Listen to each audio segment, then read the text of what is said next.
ओंकार बिंदु संयुक्तम नित्यं ध्यायन्ति योगिनः कामदं मोक्षदं चैव ओंकाराय नमो नमः। अज्ञानतिमिरान्धानां ज्ञानाञ्जनशलाकया नेत्रैरुन्मीलितं येन तस्मै श्रीगुरुवे नमः। नमो दुर्वाररागादि दैरिवारनिवारणे अर्हते योगिनाथाय महावीराय तायिने महावीराय तायिने।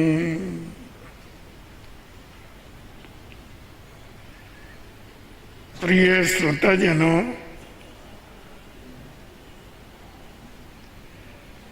अपने जीवन में जो कुछ सुख सुविधा, सफलता, यश, कीर्ति, संपत्ति, अच्छा परिवार, ये जो सब कुछ उपलब्ध होता है, उसमें दो चीज काम करती है।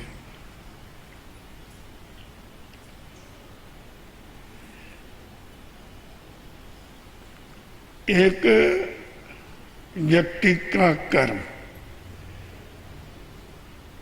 शुभ कर्म जिन्हें हम पुण्य कहते हैं, और एक व्यक्ति का पुरुषार्थ। पुरुषार्थ नहीं हो तो भी पुण्य सार्थक नहीं होता है,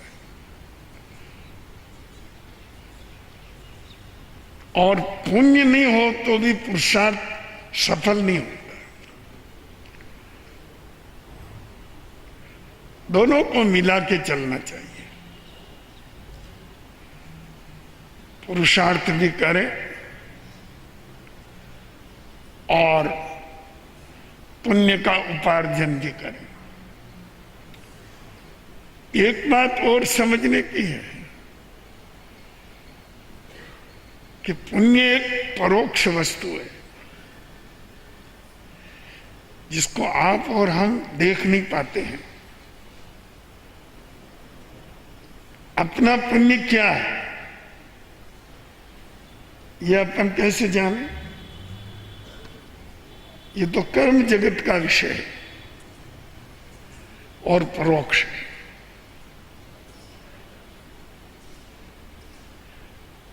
प्रत्यक्ष तो पुरुषार्थ है।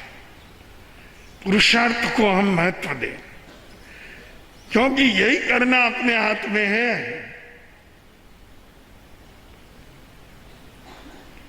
पर एक बात याद रखना, यदि पुरुषार्थ पाप की तरफ होगा तो पुण्य नष्ट हो जाएगा।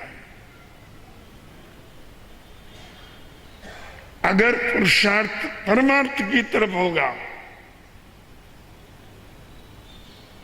तो दुष्कर्म भी नष्ट हो सकते हैं।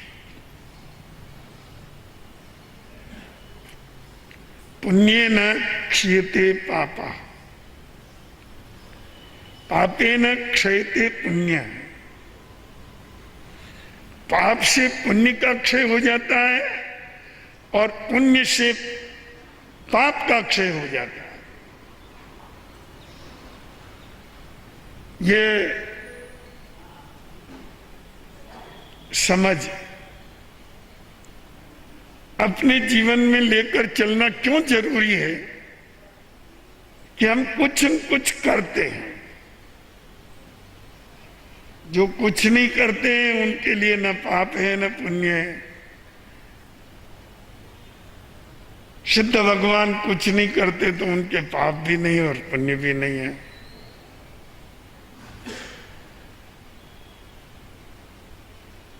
तो पाप और पुण्य उन्हीं लोगों के लिए महत्व रखते हैं जो कुछ करते हैं।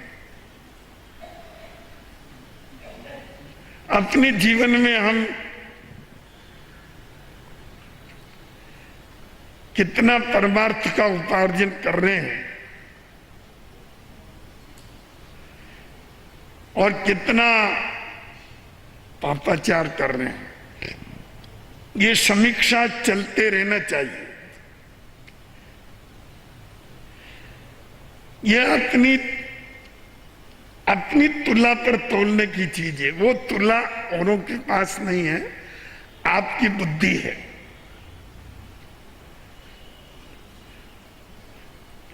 आप जानते हो हम बुद्धि पाए तो उसका क्या सार है? केवल पैसा कमाना? ये तो दुर्बुद्धि व्यक्ति भी कर सकता अगर उसका पुण्य उदय में हो। बुद्धिमान व्यक्ति इस बात को मानता है कि बुद्धि फलम तत्व विचारणम च। बुद्धिमान व्यक्ति तत्व की विचारणा करता है। तत्व क्या है जो तुम कर रहे हो? मूल तो यही है, बातें तो बहुत है, पर वर्तमान का तत्व तो यही है कि हम क्या कर रहे हैं, इसका चिंतन करने का कि मैं शुभ कर रहा हूं या अशुभ कर रहा हूं, आश्रम का काम कर रहा हूं या संबर का काम कर रहा हूं, पापकारी कार्य कर रहा हूं या परमार्थकारी निर्जराकारी पुण्यकारी काम कर रहा हूं। ये तुला अपने मस्तिष्क में बराबर बनी रहनी चाहिए, जिससे हम तोल सकें कि हमारी प्रवृत्ति में किसका पलड़ा भारी है, पापाचार का, आश्रम का, हिंसा आदि 18 पाप का, या परमार्थ धर्म साधना सेवा स्वाध्याय ज्ञान दर्शन चारित्र त्याग तप, किसका पलड़ा भारी है। अच्छा तो यह हो कि अपने जीवन में त्याग तप साधना सेवा परोपकार स्वाध्याय आदि जो श्रेष्ठ कार्य हैं उनका पलड़ा भारी रहना चाहिए, और जितने अधर्म है उनका पलड़ा हल्का रहना चाहिए। हल्का तो इसलिए कह रहा हूं कि जीवन जीने में एक तरह की ऐसी कठिनाई है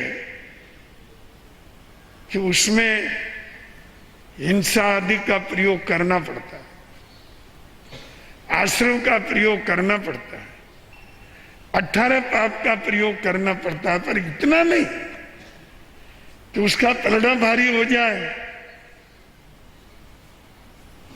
और परमार्थ क्षीण हो जाए।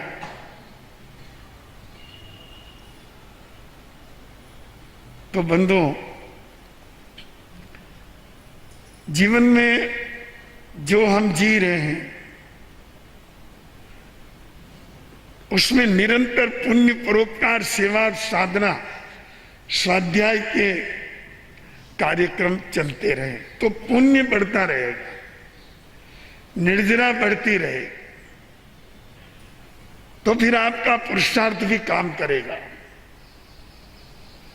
थोड़ा करते हुए भी बहुत लाभ मिलेगा और सफलता के शिखर पर चढ़ जाएंगे। विश्वास करिए। अगर पाप का फल बुरा है तो परमार्थ का फल अच्छा है, इसमें कोई संदेह नहीं है। दोनों में विश्वास करना चाहिए। चोरी करता है व्यक्ति जेल में जाता है, तो जो दान देता है उसको निर्जरा होती है, पुण्य होता है। दोनों मानो ना। इसलिए हमारी भारतीय संस्कृति में एक सूत्र है, तेन त्यक्तेन भुंजितः।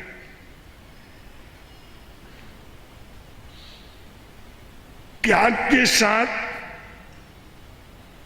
भोग करो। हम जो कुछ उपयोग करें त्याग भी करें। खाएं, ये अपना भोग है तो खिलाएं भी। हम संग्रह करें तो दें भी।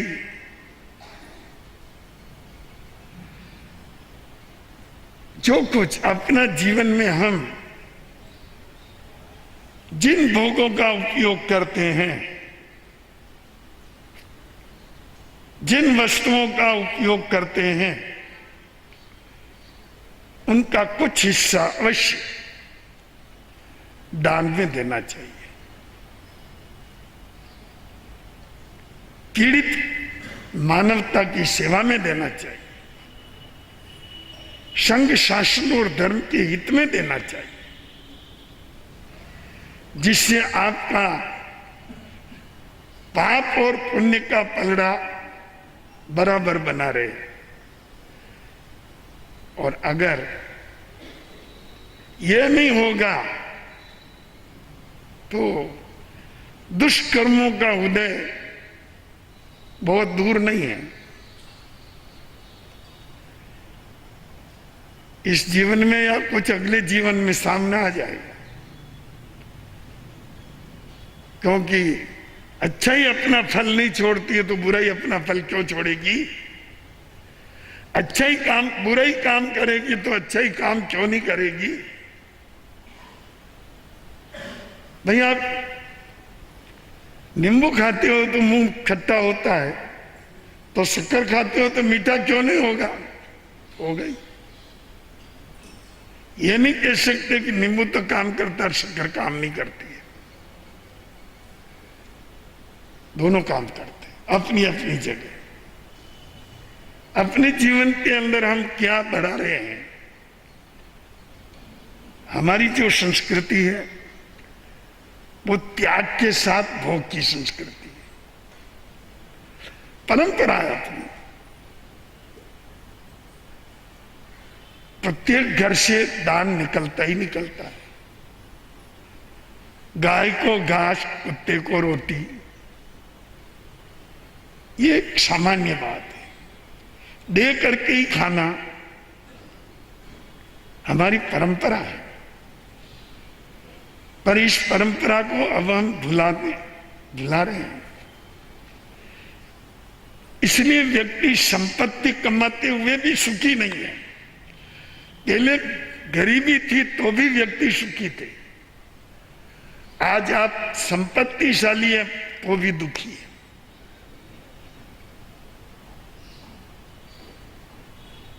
पहले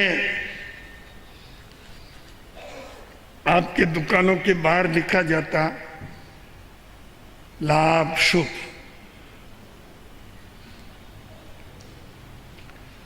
अब आपने बदल दिया, आप लिखते हो शुभ लाभ, उल्टा।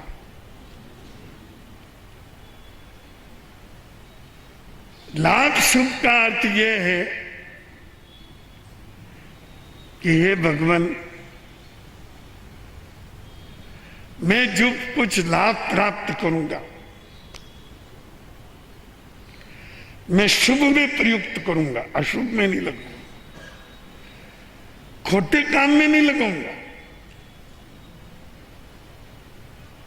लाभ व्यवसाय में, और अपने प्रयत्न से जो कुछ मिलेगा उसका मैं श्रेष्ठतम उपयोग करूंगा। अब आपने बदल दिया, खर्च करना पड़ता है। आपने ये तय किया कि जो लाभ होगा मैं शुभ में लगाऊंगा, इसलिए लिखते थे लाभ शुभ। अब आप क्या करते हो? शुभ लाभ।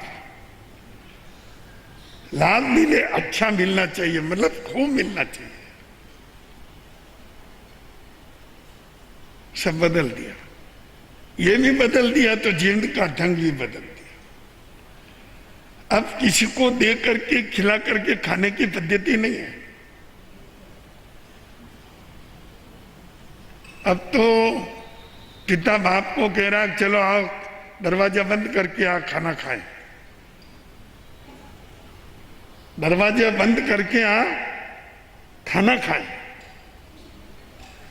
क्यों भाई? दरवाजा बंद करने का और खाना खाने का क्या संबंध है?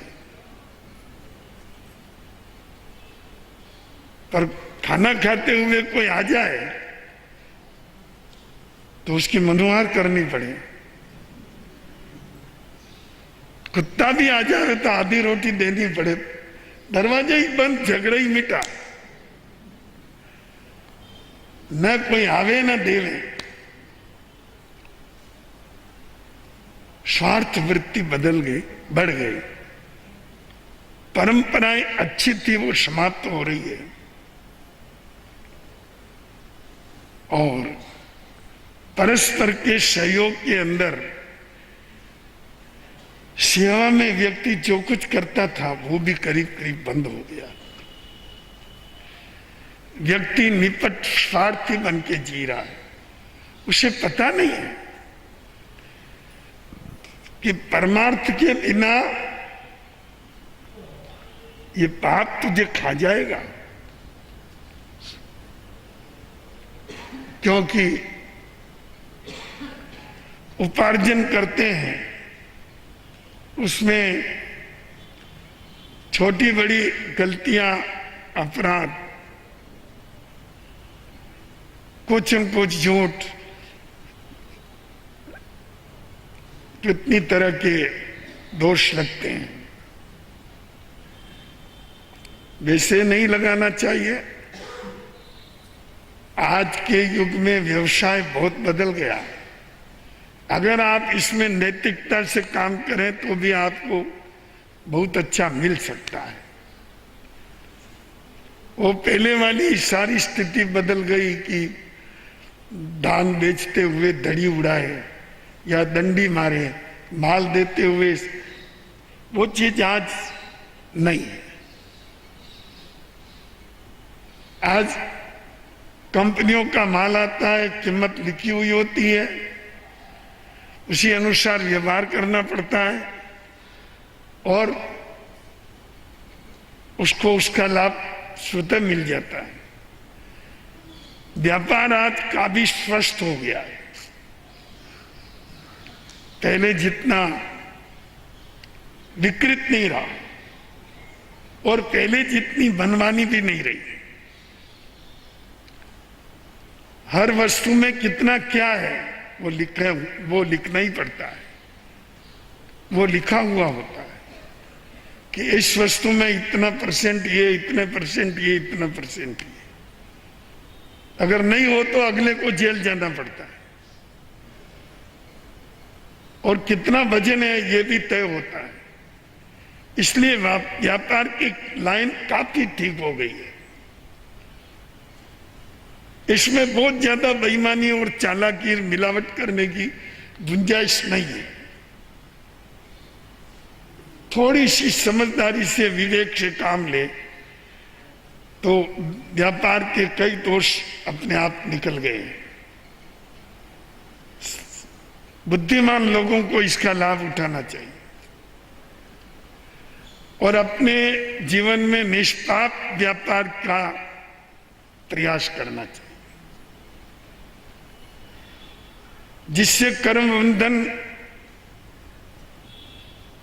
नहीं के बराबर हो और आपका व्यवसाय भी पवित्र बना रहे।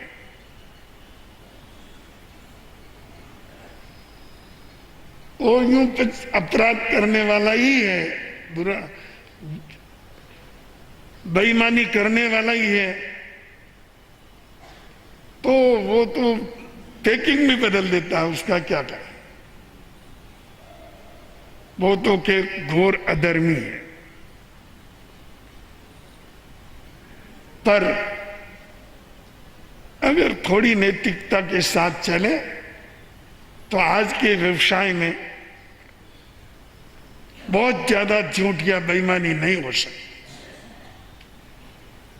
तो जो बात मैं कह रहा था, आप समझिए अपने जीवन के व्यवहार में पुण्य बढ़ता है तो पाप क्षीण होता है, और पाप बढ़ता है तो पुण्य क्षीण होता है।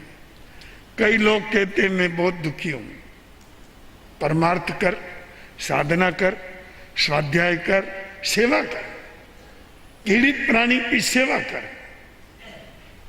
दुखी को सत्ता पहुंचा, दूसरे को सत्ता पहुंचाएगा तुझे भी मिलेगी। सुख दीदा सुख होते, दुख दीदा दुख होए। आप हणे नहीं और को, आपने हणे न को। सुख देने पर सुख मिलेगा। सामने वाले को दुख देना चाहते हो अपने स्वार्थवश, और फिर स्वयं सुख चाहते हो, नहीं मिलेगा। कुछ समय के लिए भले अपने मन को समझा दो कि मैंने इतना कमा लिया, बेईमानी करके, झूठ करके, धोखा करके, फिर याद रखिए वो पाप का पैसा किधर ही चला जाएगा पता ही नहीं लगेगा। कहीं हॉस्पिटल में चला जाएगा तो कहीं चेकिंग में चला जाएगा, कोई कहां चला जाएगा, कहीं चला जाएगा। बहुत रिश्ते हैं। परमार्थ के साथ कमाएं, पुण्य के साथ अपना जीवन यापन करें। पुण्य मिलता रहेगा तो आपकी पाप प्रवृत्तियां दबती हुई चली जाएगी। वो भाई थे,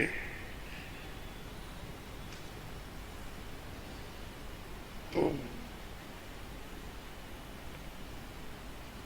दोनों की प्रकृति बहुत अलग अलग है।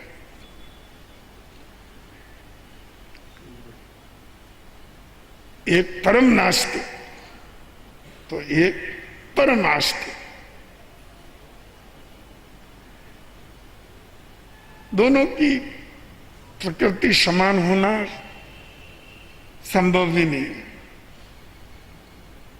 एक साथ एक उपजत ही एक, दोनों एक न होए। जैसे कांटे बेर के सीधे बांके दो।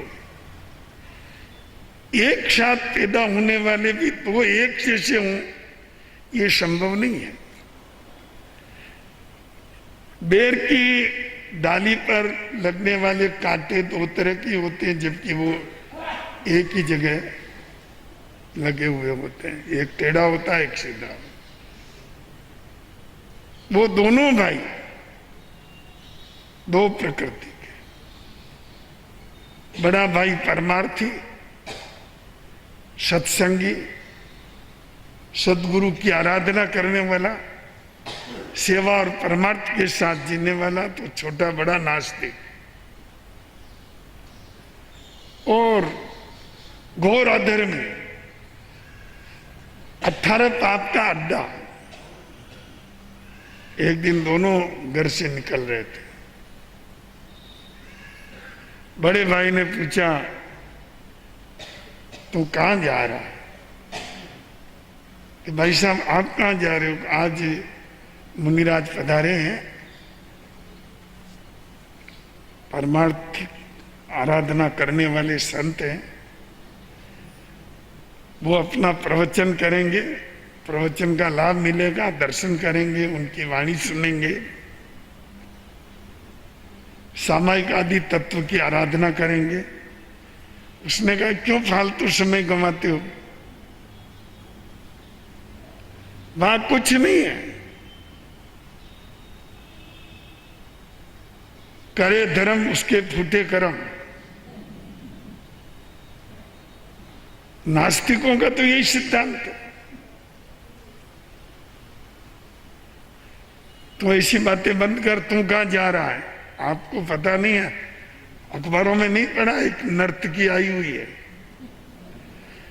उसका अभी नाच गान का बहुत शानदार प्रोग्राम है। मेरे दोस्त भी आने वाले हैं, वहां खाएंगे पिएंगे मजा करेंगे, जीवन का आनंद लूटेंगे। तुम तो यूं ही फालतू भटकते रहते हो, आनंद तो कुछ मिलता नहीं। बड़े भाई ने कहा क्यों कर्म बंधन करता है? उसने कहा भाई साहब ऐसा उपदेश मुझे देने की जरूरत नहीं, तुम्हारे जाना हो जाओ, मैं तो इधर ही जाऊंगा। बड़ा भाई गया, रास्ते में कांटा लग गया।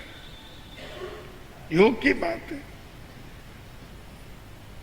और कांटा इतना गहरा लगा कि खून की धारा बह गई। उपचार कराना पड़ा, पट्टा लगाना पड़ा, वो हाथ सूज गया, चला नहीं जाता तो खाट पर सोया है।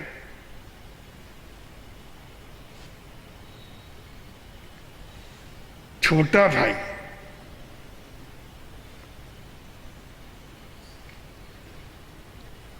थोड़ा आगे गया, उसने जेब संभाली तो वहां एक पैसा भी नहीं था। उसने कहा गजब हो गई, मैं बिना पैसे वहां जाऊंगा तो क्या होगा?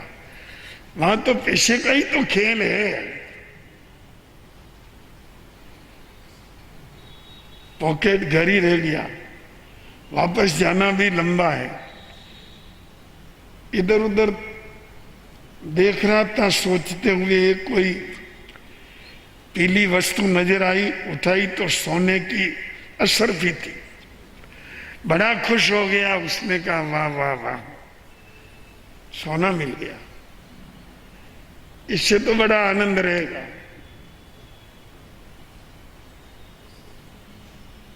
दिन भर जो कुछ पापाचार अधर्म, खाना पीना वगैरह जो कुछ करना था उस छोटे वाले ने किया। शाम को घर आया तो देखा भाई खाट पर है। क्या हुआ कि एक कांटा लग गया? तुम तो गए ना महाराज के, रास्ते में ही लग गया, नहीं जा सकते। समझ लिया? अब तो तुम्हारे समझ आई नहीं आई भाई साहब?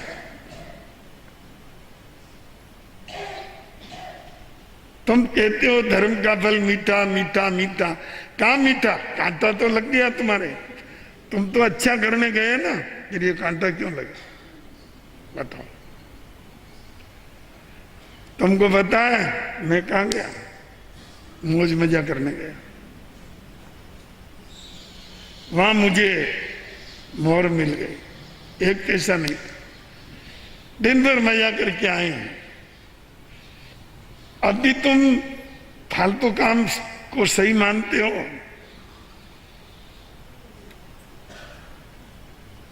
कुछ नहीं बोला पर उसकी आस्था भी डगमग हो गई। एक ज्ञानी संत आए, उन्होंने कहा भाई तुम आजकल आते क्यों नहीं हो? छोटे भाई ने कहा अभी इनकी आस्था खत्म हो गई महाराज। अच्छा क्या हुआ भाई? महाराज आ रहा था वहां आपके यहाँ कांटा लग गया, इसको मोहर मिल गई, धर्म का फल मीठा, तो मोहर मुझे मिलनी चाहिए, कांटा इसके लगना चाहिए। संत बड़े ज्ञानी थे, उन्होंने कहा तुम मेरे पर विश्वास करते हो ना, आप झूठ क्यों बोल रहे हो? देखो सच्चाई ये है कि जिसको कांटा लगा उसने अपने पूर्व जन्मों में इतना पाप किया कि अगर वो पाप खड़ा रहता तो आज सूली मिलती। किंतु इसने यहाँ परमार्थ करके, साधना करके, सेवा करके सब पाप धो लिए।